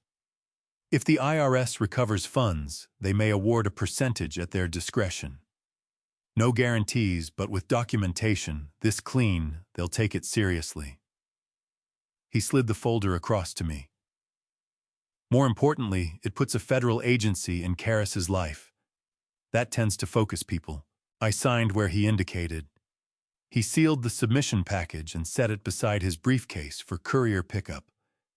We were done in 40 minutes. Clean. Efficient. Then his phone rang. He answered, listened for 15 seconds without speaking, and held the phone out to me. It's for you. IRS Intake Office. They want to speak with the submitting party directly. I took the phone. The woman on the other end had a voice that was precise without being cold. The voice of someone who had learned to deliver difficult information without making it personal.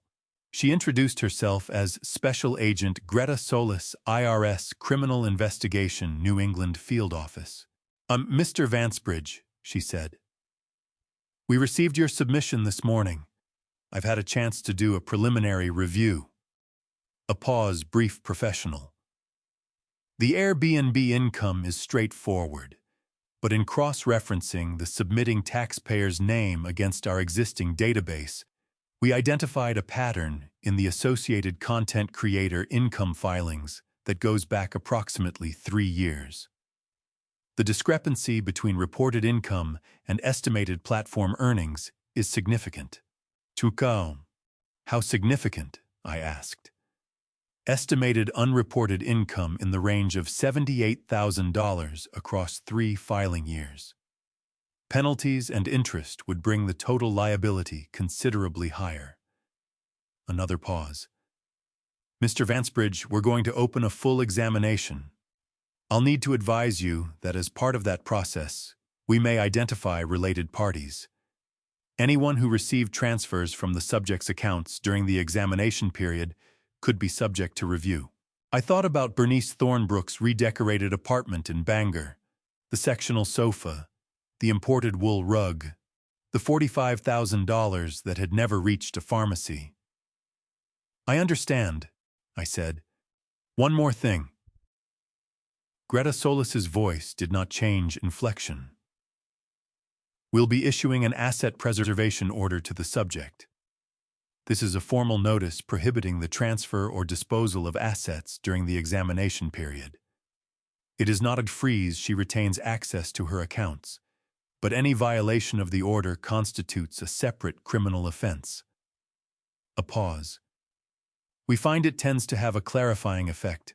I handed the phone back to Lyle. He finished the call in 2 sentences and set the phone down. We looked at each other across the conference table. 78,000, I said. Plus penalties, plus interest. Lyle straightened the folder in front of him. And now the IRS is looking at every account that received money from her, including Bernice Thornbrook's account in Bangor. He let that sit for a moment. I want you to understand something. You submitted accurate information about a real crime. What happens next is the IRS doing its job. You didn't engineer this. I know, I said. I'm telling you because some people feel uncomfortable when consequences arrive faster than they expected. He looked at me over the top of his reading glasses. You don't look uncomfortable. I'm not, I said. I'm relieved. I left his office at 10:30 and drove back toward Camden. The August morning was clear and bright, the kind of Maine day that makes you understand why people come here from everywhere else and never fully leave. My phone rang at the first stoplight, Lyle calling back already. Greta Solis just called again, he said. She found a third account, transfers from Karis to Bernice that don't align with any of the medical fund records we provided. She's expanding the scope. I sat at the green light a half-second too long. The car behind me tapped its horn. How far does it go? I asked. Far enough, Lyle said, that Bernice Thornbrook is no longer a peripheral figure. I drove through the intersection and headed north on Route 1. Behind me, the city fell away. Ahead, the coastline opened up gray-blue water, pine-dark hills, the particular quality of light that belonged to this part of Maine and nowhere else. Tomorrow, Clancy would have a notice to quit in his hand. The day after that, Karis and Bernice would have 72 hours. Clancy arrived at the beach house at 9:15 Saturday morning with the notice to quit folded in his breast pocket and 2 deputies standing a respectful distance behind him on the front path. He rang the bell. He waited. He rang it again. Karis opened the door in the same structured blazer she had worn to the gallery, as though she had known this was coming and had dressed for it again, another performance for an audience she was still trying to manage. Clancy held out the document. Forcible entry and detainer issued by Knox County District Court. You and all occupants of this property are required to vacate the premises within 72 hours. That's noon on Tuesday. Karis took the paper. Her eyes moved across it fast, not reading, scanning the way people scan when they are looking for the loophole rather than the meaning. Then she looked up. This is harassment. This is a court order, Clancy said in exactly the same tone. She called a lawyer from the front doorway right there, phone pressed to her ear, while Clancy stood waiting. The lawyer, whoever it was, apparently told her something she did not want to hear, because her jaw tightened, and she said very quietly, "Fine," and ended the call without saying goodbye. Bernice appeared behind her in the hallway, clutching the lapels of her robe, Martha's robe, the lavender silk one which she was apparently still wearing. When she saw Clancy and the deputies, her face went the color of old chalk. "What is this?" she demanded. "What is happening?" 72 hours, Mrs. Thornbrook, Clancy said. "Both of you." I had stayed back. My attorney had advised against my being present for the service to avoid any appearance of personal confrontation. Everything needed to remain procedurally clean. I was parked 2 streets over, watching the time on my phone. Clancy texted me at 9:32, served. They're inside. No incident. Then at 10:47, Silas. Call me, I called him. They started packing, Clancy said. Karis is moving fast, she's got a system, that one. Bernice is slower. She's upset. A pause. About 20 minutes ago, Bernice came out of the master bedroom carrying an armload of things. She tripped on the porch step, dropped everything. Is she hurt? She's fine. Embarrassed and furious, but fine. Another pause, and this one was different, waited. Her phone hit the bottom step, and the screen cracked open. The impact unlocked it somehow. There were messages on the screen when it landed. Silas. Face up. I was standing right there, serving the notice plain view, no search, no warrant required. I could see the content clearly. My hand tightened on my phone. What did the messages say? I photographed the screen before she snatched it back, Clancy said. I need you to come to the station this afternoon. You need to see this in person. A pause. It goes back further than you knew. I drove to the Camden station at 2 o'clock. Clancy had printed the photograph 2 pages, zoomed in the messages clear despite the cracked screen. He laid them on the desk in front of me without preamble. The conversation was between Bernice and Karis. The timestamp showed it was 11 months old, 3 months before Harlan and Karis's wedding. I read it once. Then I read it again. Bernice. Are you sure the old man has real money? Not just the house. Karis Harlan says his father has a trust, a beach house, retirement accounts, investment income. It's real. Bernice. What about the old woman, Karis? She's sick. She's not a problem. Bernice and Harlan. Karis Harlan does what I tell him. Just marry him. That's enough. The room was very quiet. Somewhere outside, a lobster boat engine turned over in the harbor. I set the pages down on Clancy's desk. My hands were steady. I was aware of that, the steadiness, because some part of me had expected them not to be. She's not a problem, I said, meaning Martha. My wife of 40 years, 3 months out of spinal surgery, lying in a back room with foam earplugs. Not a problem. Clancy watched me carefully. Lyle needs to see this today. He will, I said. I picked up my phone and called Lyle. He answered on the first ring, and I described what I had seen on the photograph line by line. When I finished, there was a silence on his end that lasted exactly 3 seconds. Is the photograph time-stamped and documented as plain view collection? He asked. Clancy has the full record. Get here by 4, Lyle said. And Silas. A pause. Father Tom is still at the Camden parish. If you need an hour before you come take it. I'll be here. I understood what he was telling me. I drove to the small stone church on Chestnut Street. Father Tom was in the garden, the same as always, older, now slower, but still with the quiet steadiness that had made him good at his work for 40 years. He looked up when he heard my footsteps on the gravel path. He took one look at my face and set down his trowel. Sit down, Silas, he said. I sat on the stone bench beside the garden wall and told him everything. He listened without interrupting, the way he always had, not performing attention, actually giving it. When I finished, he was quiet for a moment. Then he placed his hand on my shoulder. Forgiving a child, he said, doesn't mean funding his sins. I sat with that for a long time. Then I stood up, thanked him, and drove to Lyle's office. Before I show you what Clancy found on that phone, a conversation that began 3 months before the wedding bells ever rang, type justice in the comments if you're still with me. I need to know you're here because what I'm about to tell you is the piece that made everything else make sense.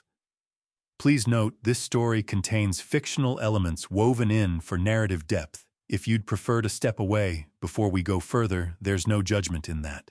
Lyle had already reviewed the photograph by the time I arrived. His paralegal had scanned and uploaded it from Clancy's documentation file, and it was open on his monitor when I walked into the conference room at 4 minutes past 4. He did not greet me with a preamble. He turned the monitor toward me and said, "Sit down. I want to read this out loud. I want you to hear it the way a judge will hear it." I sat. He read it from the beginning. Every line. The same words I had read in Clancy's office 2 hours earlier, but different now, slower, stripped of everything, except the plain meaning of what two people had agreed to do before a wedding had even taken place. When he finished, he set the printed copy on the table between us. "She's not a problem," he said, repeating Karis's words in the same flat tone he had used for the rest of it. "That's your wife. 3 months out of major spinal surgery. That's how she was assessed." "I know what it means," I said. "I know you do." Lyle folded his hands. "From an evidentiary standpoint, this conversation is not dispositive on its own. It won't win a case by itself. But it speaks directly to intent, the intent with which Karis entered this marriage, the intent with which she used the trust property, the intent behind every financial decision she made afterward." He paused. "In civil proceedings, intent matters. Juries remember it. Judges remember it." "Is it admissible?" I asked. "Clancy documented it under plain view doctrine during lawful execution of a court order. He photographed it before Bernice retrieved the phone. The timestamp is clean. The chain of custody is clean." Lyle straightened the paper. "Yes, it's admissible." I looked at the words on the page. 11 months old. Written in the casual shorthand of two people who believed no one was listening. "She's sick. She's not a problem." Martha had been in surgical prep when that message was sent. I had been in the waiting room at Maine Medical Center with a cup of coffee I never drank, watching the clock and willing the hands to move faster. "There's one more thing," Lyle said. He reached for a second folder, thinner, newer. "This arrived from Clancy while you were driving over. The conversation doesn't stop where you read it. There are 3 more messages below the ones you saw at the station." He turned the folder toward me. "Bernice. What if his lawyer makes things complicated? Karis?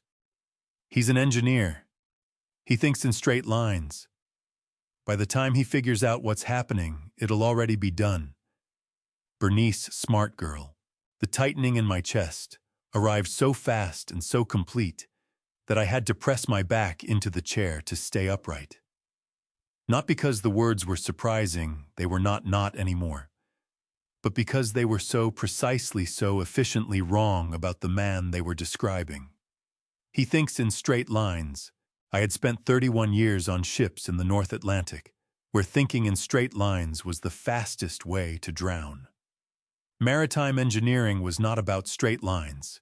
It was about anticipating the failure that had not happened yet. It was about the hairline fracture you could not see, and the weather system 3 days out, and the sequence of small mistakes that accumulated into catastrophe. It was, in other words, exactly the kind of thinking that had put me in this conference room with a lawyer and a documented paper trail, while Karis Thornbrook packed her belongings into suitcases on my front porch. "She miscalculated," I said. "Significantly," Lyle agreed. He closed the folder. Outside the window, Portland's evening traffic moved steadily along Congress Street. The day had been long and clear, and was ending the way Maine summer days sometimes ended, with a quality of light that made everything look considered deliberate, like a painting someone had taken time with. "The Fed notice is running," Lyle said. "They have until noon Tuesday.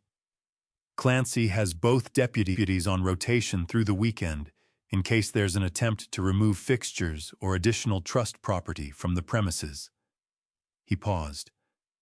"I've also drafted the codicil. It's ready for your signature Thursday." "I'll be there," I said. I stood and gathered my jacket from the back of the chair. At the door I stopped.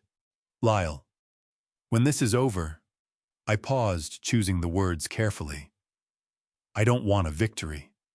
I want a clean line between their life and mine. Lyle looked at me for a moment. That's exactly what we're building, he said. One document at a time. I nodded and walked out. My phone buzzed as I reached the parking lot. A text from Lyle sent from inside the office 30 seconds after I had left it. One more thing. Harlan's company HR called his employment file for a Q3 audit review this afternoon. Apparently it triggered on anomalies in his expense reporting. Not our doing their standard quarterly process. Thought you should know.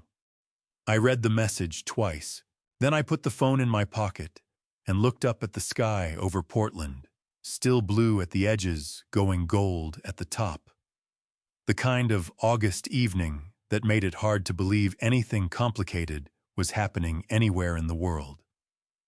I got in my truck and drove toward Camden. I was not there when it happened. I heard it in pieces from Clancy, from Lyle, and finally from Harlan himself in a phone call I had not expected to take, and which lasted less than 2 minutes. The HR meeting happened Monday morning at 9 o'clock. The quarterly audit had flagged 17 expense reports, submitted over 8 months hotel stays, moving fees, a furniture transport charge, 3 separate payments, to what turned out to be a legal consultation firm that had briefly advised Karis on property law. Total amount $23,400, all coded under client entertainment or professional development, none of them legitimate. The HR director, a woman named Patricia, who had worked at the company for 19 years and had seen most things, laid the reports out on the table in front of Harlan and asked him to explain them. Clancy told me later that Harlan had apparently tried at first to say it was a misunderstanding. Then he tried to say the expenses had been authorized verbally. Then he stopped talking entirely, which Patricia told him calmly was his right, but that it would not change the outcome. He was terminated for cause at 9:47 Monday morning. No severance. His keycard was deactivated before he reached the elevator. He called Karis from the parking garage. I know this because Karis mentioned it later without intending to be helpful. She had been in the beach house still packing 2 days into the 72-hour window when the call came through. According to what she told someone who told someone who told Dot, who told me Harlan's voice had been shaking so badly, she had almost not recognized it. I lost my job, he had said. The audit found the expenses. They terminated me. The silence on Karis's end had lasted 4 seconds. You're useless, she said. I always knew you couldn't handle anything. And then she ended the call. She arranged to have the locks on their rented apartment in Portland changed by that afternoon. A call made Harlan told me later, before she had even ended the conversation with him. He arrived home at 2:30 to find his key no longer worked, and 3 garbage bags of his belongings on the landing outside the door. No note. No forwarding address. He sat on the landing for 2 hours before he called me. I was in the kitchen of the Camden Beach House helping Martha organize the paintings back onto their proper wall when my phone rang. I looked at the screen. Harlan, I answered. Dad. His voice was rough and low and stripped of everything. The ease, the deflection, the practiced lightness he had always used to make difficult conversations feel smaller than they were. What was left sounded like a man sitting on a floor he had not expected to be sitting on. I don't have anywhere to go tonight. I looked at the small oil painting in my hands, the ship Martha had painted from memory in the winter of 1987. The February light on the water, the handwriting on the back. If you need somewhere to sleep, I said, call Clancy. He'll know the options. I paused. But Harlan, I'm not the number you should be dialing anymore. A silence. Then, Dad! Call Clancy, I said. I ended the call. Martha was standing at the other end of the hallway with 2 paintings in her arms, watching me. She'd had heard enough to understand what had just happened, not the words, but the shape of it. Her face did the complicated thing it sometimes did when she was feeling two opposing things at once and was not going to pretend otherwise. "He called," she said. It was not a question. "He did." She looked at me for a long moment. Then she turned back to the wall and began carefully to work out where the harbor sketch should hang. "Hand me the one with the blue frame," she said. I picked it up and brought it to her. We hung the paintings for the rest of the afternoon without speaking about Harlan again.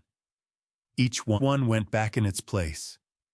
The harbor sketch above the side table, the lobster boat painting beside the window, the charcoal figures on the dock that might have been Euse, the ship Martha had painted from a radio call 37 years ago. When we were done, we stood back and looked at the wall. "Better," Martha said quietly. "Much better." I agreed. That evening, I found a padded envelope on the kitchen counter that had been slid through the mail slot while we were working. It was addressed to Karis Thornbrook at the Beach House address, forwarded from her Portland address, which she had apparently updated with the post office at some point during the months she had been treating our property as her own. The return address was the IRS Criminal Investigation Field Office, New England Division. I set it on the counter without opening it. It was not mine to open. I called Clancy and asked him to add it to the documentation file. Then I went and sat with Martha on the back porch, where the evening light was coming off the water in the long, horizontal way it came in August, and we watched the bay go from blue to silver to the particular deep gray that meant the day was finishing. She leaned her head against my shoulder. I did not say anything about the envelope. There would be time for that. There was time for all of it now. Lyle told me afterward that Greta Solis had the kind of stillness that made people in her examination room feel like every word they said was being filed somewhere permanent. Karis arrived at the IRS New England field office in Boston on a Thursday morning in early September with a manila folder of receipts, a portable hard drive she had not fully organized, and the expression of a woman who had decided in advance that this was a bureaucratic inconvenience she could charm her way through. She had not brought an accountant. She had not brought an attorney. Lyle told me later that this was the moment Greta Solis knew exactly how the next 2 hours would go. Greta opened with simple questions. Date of business registration, primary income sources, platform affiliations. Karis answered each one with the practiced fluency of someone who had spent 4 years building a professional identity out of language, the right word at the right moment, the smile that arrived slightly before the answer. Then Greta placed the first spreadsheet on the table.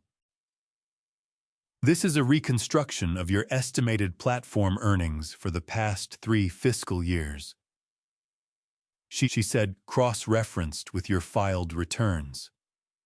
She turned it to face Karis. "Can you help me understand the discrepancy on line 47? The number on line 47 was not a small number." Karis looked at it. Something shifted in her posture, very slight. The kind of shift that people who are trained to project confidence try to suppress before anyone notices. Greta noticed. Greta noticed everything. "There may have been reporting errors," Karis said. "My filing situation was complicated during those years. I was transitioning between. The platform data is direct from the source," Greta said pleasantly. "It doesn't pass through your reporting. So the question isn't about your filing system. The question is about the gap between what you earned and what you declared." She paused. "Across 3 years, that gap is $78,000. Penalties and applicable interest bring the total liability to just over $109,000. The number landed in the room the way large numbers do, not loudly, but with a weight that changed the air pressure. Karis's hands folded on the table pressed together until the knuckles whitened. "I'd like to call my attorney," she said. "Of course," Greta said. "We'll take a 15-minute recess. The attorney, when reached, apparently advised Karis that cooperation was her best available option. When Greta returned to the examination room, Karis's posture had changed entirely. The performance was gone, the fluency was gone, and what was left was a 32-year-old woman doing rapid calculations about money she did not have. Greta issued the asset preservation order at the conclusion of the examination. It was a formal notice signed, dated legally binding, prohibiting the transfer or disposal of any assets in Karis's name during the examination period. Violation of the order would constitute a separate criminal offense, distinct from the underlying tax matter. You retain access to your accounts, Greta explained, sliding the document across the table. But nothing moves. Nothing is sold. Nothing is transferred. Not to yourself, not to a family member, not to anyone. She looked at Karis steadily. Do you understand the terms? Yes, Karis said. Her voice had gone flat. Not angry, not calculating, just flat. She called Bernice from the parking garage. I know this because Bernice called Dot 2 hours later, crying so hard. Dot could barely understand her. Dot called me. She's destroyed, Dot said, her voice careful and low. Bernice. She's Silas, that woman has nothing left. She sold her house in Lewiston. She spent everything she had on that apartment renovation. And now Karis is telling her she needs $67,000 to cover the tax liability before the IRS moves to a formal levy. $67,000. The precise amount Bernice had in a savings account at a regional bank in Bangor, the money she had accumulated over decades of working, the money she had planned to live on. She's going to give it to her, Dot said. Not a question. She doesn't have another option, I said. There was a silence between us that held the weight of that fact, without either of us needing to say more about it. 2 days later, Lyle called. Karis's attorney filed an emergency motion this morning, he said. Timed before the asset preservation order reaches full enforcement on her financial accounts. She's claiming entitlement to marital assets, specifically a share of Harlan's retirement contributions and joint savings. A pause. She's making one last move, Silas. She needs funds and she's trying to access them before everything locks down. I thought about the prenuptial agreement sitting in Lyle's filing cabinet. Signed 14 months before this morning. Signed with a clause that Karis's own attorney had flagged, and that Karis had dismissed in the meeting where she signed it, saying, according to the notary's notes, that she did not need to review it further. Let her file, I said. That's exactly what I was going to tell you, Lyle said. The prenup is ready. Thursday, Knox County. Be there at 9. Knox County District Court in Rockland sat 3 blocks from the water. A plain brick building that looked exactly like what it was, a place where ordinary people came to resolve extraordinary problems and where the law moved at its own pace regardless of how urgently anyone needed it to move faster. Lyle and I arrived at 8:50. He carried 2 accordion folders and the specific expression of a man who had been preparing for this morning for 2 weeks and was ready to be done with it. Karis was already in the building. Her attorney, a younger man in a suit that was slightly too large for him, which told me he had been hired recently, and in haste nodded at Lyle across the hallway. Lyle nodded back. Neither of them said anything. Harlan was in the waiting area off the main corridor, sitting alone on a wooden bench with his elbows on his knees and his hands clasped in front of him. He was not represented. He had not been named in the emergency motion. Karis's filing was about assets, not about him specifically, but he had come anyway, which told me something I had not expected. That he wanted to be present for whatever was ending. I did not stop when I walked past him. But I saw his shoes, black leather Oxfords, well-maintained, slightly worn at the left heel. I had bought them at a men's store on Congress Street in Portland 11 years ago, the week before his college graduation. He had worn them to the ceremony, to his first job interview, to his wedding. He was wearing them now in the hallway of a courthouse because they were still the nicest shoes he owned. I kept walking. The hearing was conducted in a small conference room, rather than a full courtroom. An emergency motion does not command the same procedural formality as a trial, but it commands the same legal weight. The presiding officer was a family court magistrate named Judge Elaine Hooper, who had the brisk efficiency of someone who had heard every version of every argument and was primarily interested in what the document said. Lyle placed the prenuptial agreement on the table first. This agreement was executed 14 months prior to the filing of the emergency motion, he said. It contains a financial misconduct clause, specifically a provision that modifies the standard equitable distribution framework in the event that one party engages in fraudulent financial conduct during the marriage. He opened the second folder. I'd like to direct the court's attention to Exhibit 4, an email exchange from the week prior to the signing date, in which Ms. Thornbrook was offered independent legal counsel to review the agreement before execution. Judge Hooper read Exhibit 4. It was 2 pages. The relevant line was brief. Karis had responded to the offer of independent counsel with a 1-sentence email, stating that she did not require additional review and was prepared to sign. Her attorney objected that the clause was unconscionable. Lyle placed the next exhibit on the table: the text messages, the Airbnb records, the $45,000 medical fund transfers, the grand larceny documentation, the IRS examination findings. Judge Hooper read without expression. When she finished, she set the documents down and looked at Karis's attorney.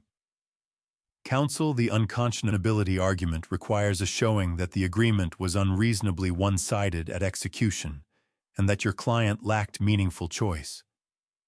Given the documented conduct during the marriage, I'm not finding that threshold met. She turned to the next page of her notes. The emergency motion for asset division is denied. The prenuptial agreement stands as executed. Karis's attorney said something about appeal rights. Judge Hooper acknowledged it and moved on. The wage garnishment order was issued at the close of the hearing, a formal directive requiring that up to 25% of Harlan's disposable earnings and an equivalent draw from any accessible Karis Thornbrook accounts, not covered by the asset preservation order, be applied toward repayment of $60,000 in documented losses to the Vansbridge Trust and family accounts. The order would remain in effect until the full amount was recovered, 25%, every paycheck, for however long it took. Lyle gathered his folders. I signed where indicated. The whole proceeding had taken 41 minutes. In the hallway afterward, Harlan was still on the bench. He looked up when I came out of the conference room. He had the face of a man who had been awake for too many nights in a row, gray at the edges, hollowed out behind the eyes. The ease he had always carried, that particular lightness that had made him pleasant to be around even when he was not being honest, was completely gone. What was left was just a 31-year-old man on a wooden bench in shoes his father had bought him. He opened his mouth. I shook my head once, not harshly, just clearly, and kept walking. At the top of the courthouse steps, Lyle stopped beside me and looked out toward the water. The harbor was gray-green and flat in the October light, a lobster boat making its way out toward the bay with the unhurried certainty of something that knew exactly where it was going. "It's done," Lyle said. "Legally, it's done." I looked at the harbor for a moment. "Not quite," I said. "There's one more call coming. I know my son." Lyle looked at me. "When it does," he said, "you'll know what to say." He went to get his car. I stood at the top of the steps a moment longer with the October wind coming off the water and the sound of the harbor below and the particular quality of Maine light in autumn that made everything look like it had been waiting a long time to be exactly this clear. Then I drove back to Camden, The things that happen after a reckoning are rarely dramatic. I had learned that on ships, the storm is the event everyone remembers, but what defines the voyage is what comes after. The cleanup. The slow, unglamorous work of accounting for what was lost and what held. Dot called me on a Tuesday evening in November. "I saw Bernice this morning," she said. "At the gas station on Elm Street. She was buying coffee and a scratch ticket." A pause.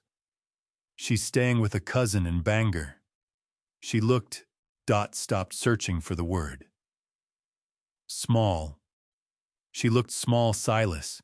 I thought about Bernice on that first Monday morning, sprawled on Martha's porch settee in the silk-robed glass of red wine sweating on the armrest. The satisfied look of a woman who had arrived somewhere she had been planning toward for a long time. "Thank you for telling me, Dot," I said. "I didn't call to make you feel sorry for her," Dot said firmly. "I called because I thought you should know it's over. Truly over." A pause. "How's Martha?"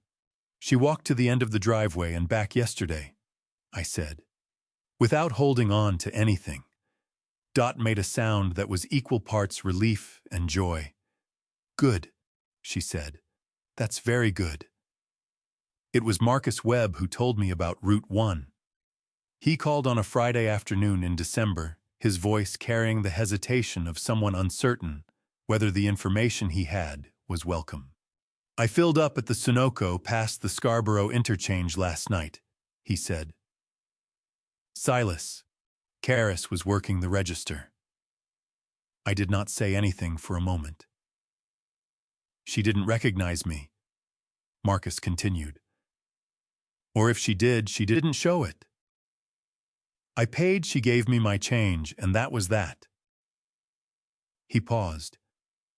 She was wearing her wedding ring.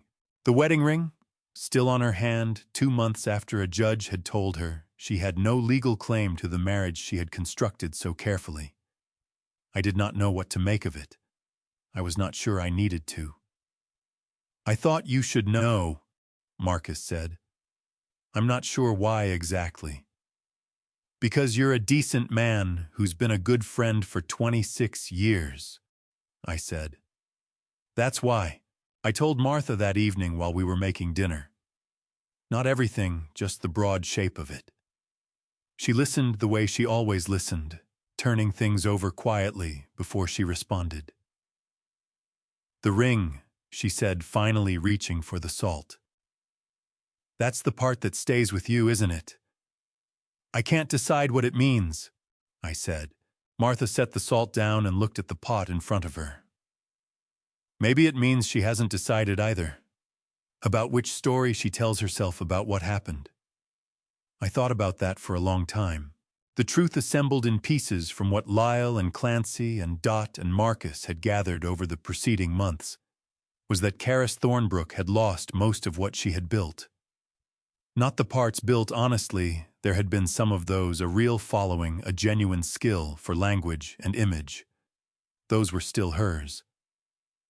What she had lost were the parts she had borrowed without permission, and the platform she had used to display them. The content library was gone.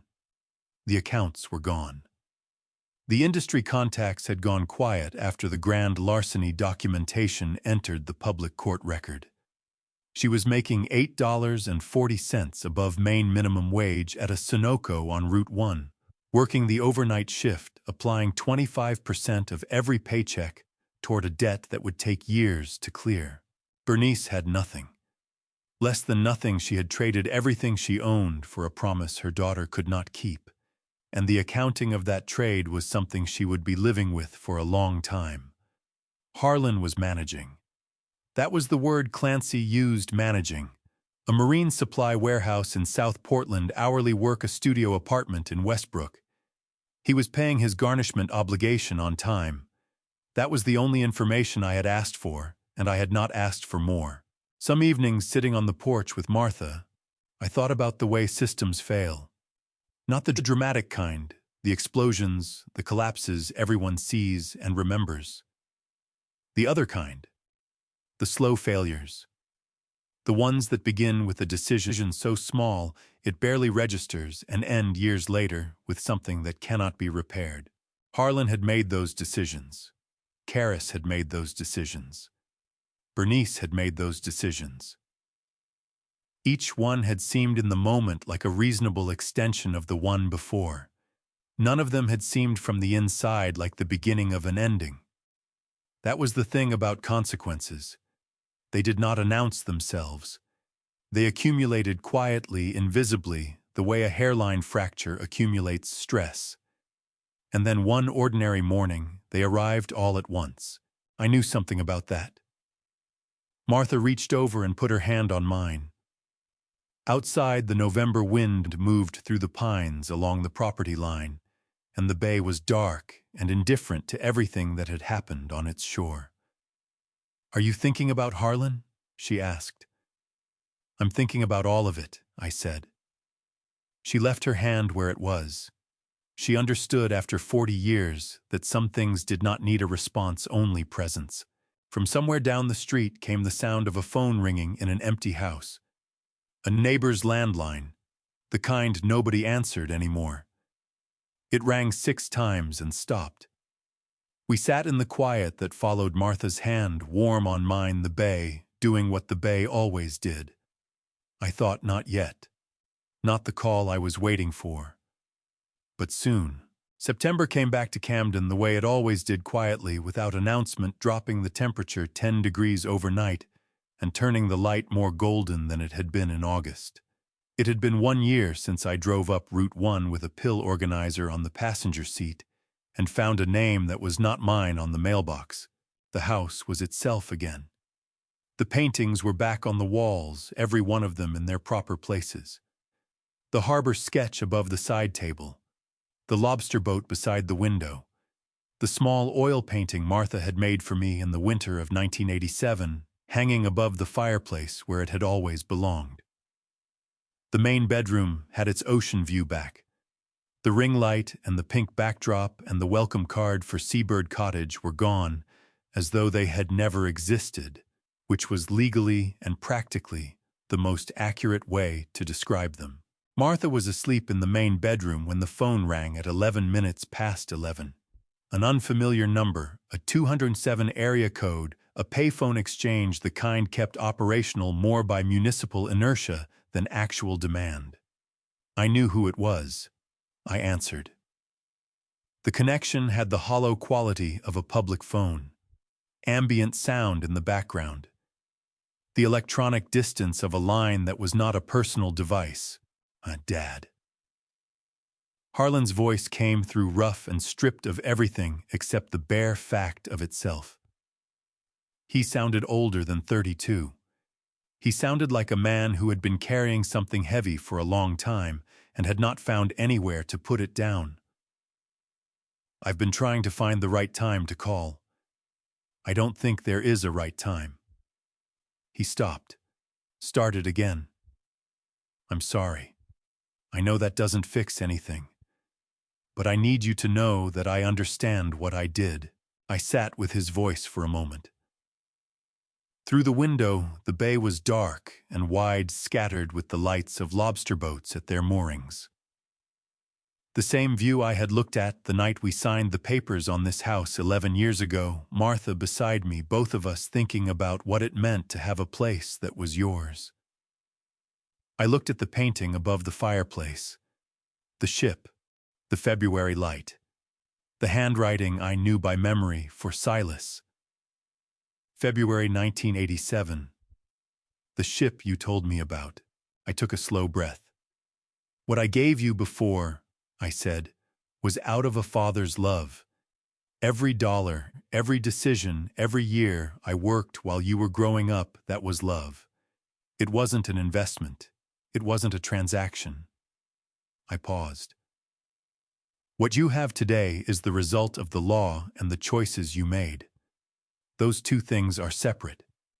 They will always be separate." Another pause. "Don't call this number again, Harlan." A silence on the line. Not empty, full. The kind that holds everything that cannot be said and knows it. Okay, he said, very quietly. Just that. I ended the call. Martha was in the doorway when I looked up. She had woken the ring or the 40-year instinct she had developed for when something in the house changed. She was wearing her gray cardigan, and her hair was loose around her shoulders, and she was looking at me with the calm of a woman who already knew the answer to what she was about to ask. "Harlan," she said. "Yes." She crossed the room and sat beside me, the way she had sat beside me on 100 different chairs, in 100 different rooms across 4 decades. Her hands found mine warm, now steadier than they had been in February, steadier than they had been in August, steadier with every month that passed. "Are you all right?" she asked. I looked at her face. The same face that had come down a church aisle in Camden in August of 1984 laughing at a pianist playing too fast. The same face that had been beside me through everything that mattered. "I am," I said. "I really am." She held my hand a moment longer. Then, "Come outside. The stars are out." The September air on the porch was cool and clean water and pines, and the particular quality of a Maine night that has decided to be exactly what it is. The bay stretched out below us, dark and quietly magnificent. The stars above the water were the kind you only saw far enough from the city, dense and bright, and arranged with the indifferent perfection of something that had been there longer than the word forever. Martha leaned her head against my shoulder. I put my arm around her. The bay moved the way it always moved. The stars held. And the name on the mailbox at the end of the driveway read as it had always read and would always read, Vancebridge. Looking back now, I understand something I wish I had seen sooner. I spent years calling it patience, giving without conditions, absorbing every inconvenience, believing that love meant never keeping score. But patience without boundaries is not a virtue. It is an invitation. God gave me the clarity I needed not when I asked for it, but when Martha needed it most. And that was enough. Here is what I know now after everything: family justice does not arrive on its own. You have to build it, document by document, decision by decision, with steady hands and clear eyes. If someone in your life is treating your generosity as a permanent resource, they are entitled to drain. Do not wait until the wall is empty to act. Do not do what I did. These are Dad's revenge stories no father wants to live. But if you are living one, if you recognize something of yourself in this house, this wall, this back room, know that the law exists for a reason. Use it calmly. Use it completely. Family justice is not about anger. It is about truth. And Dad's revenge stories like mine are at their core stories about what happens when love is finally allowed to have a spine. If this story stayed with you, leave a comment below. Tell me where you are watching from. Share it with someone who needs to hear it. And if you have not subscribed to this channel yet, now is a good time. Thank you for staying until the end. The stories on this channel contain fictional elements created for storytelling and reflection. If this type of content is not for you, we respect that completely, and we encourage you to find what serves you best.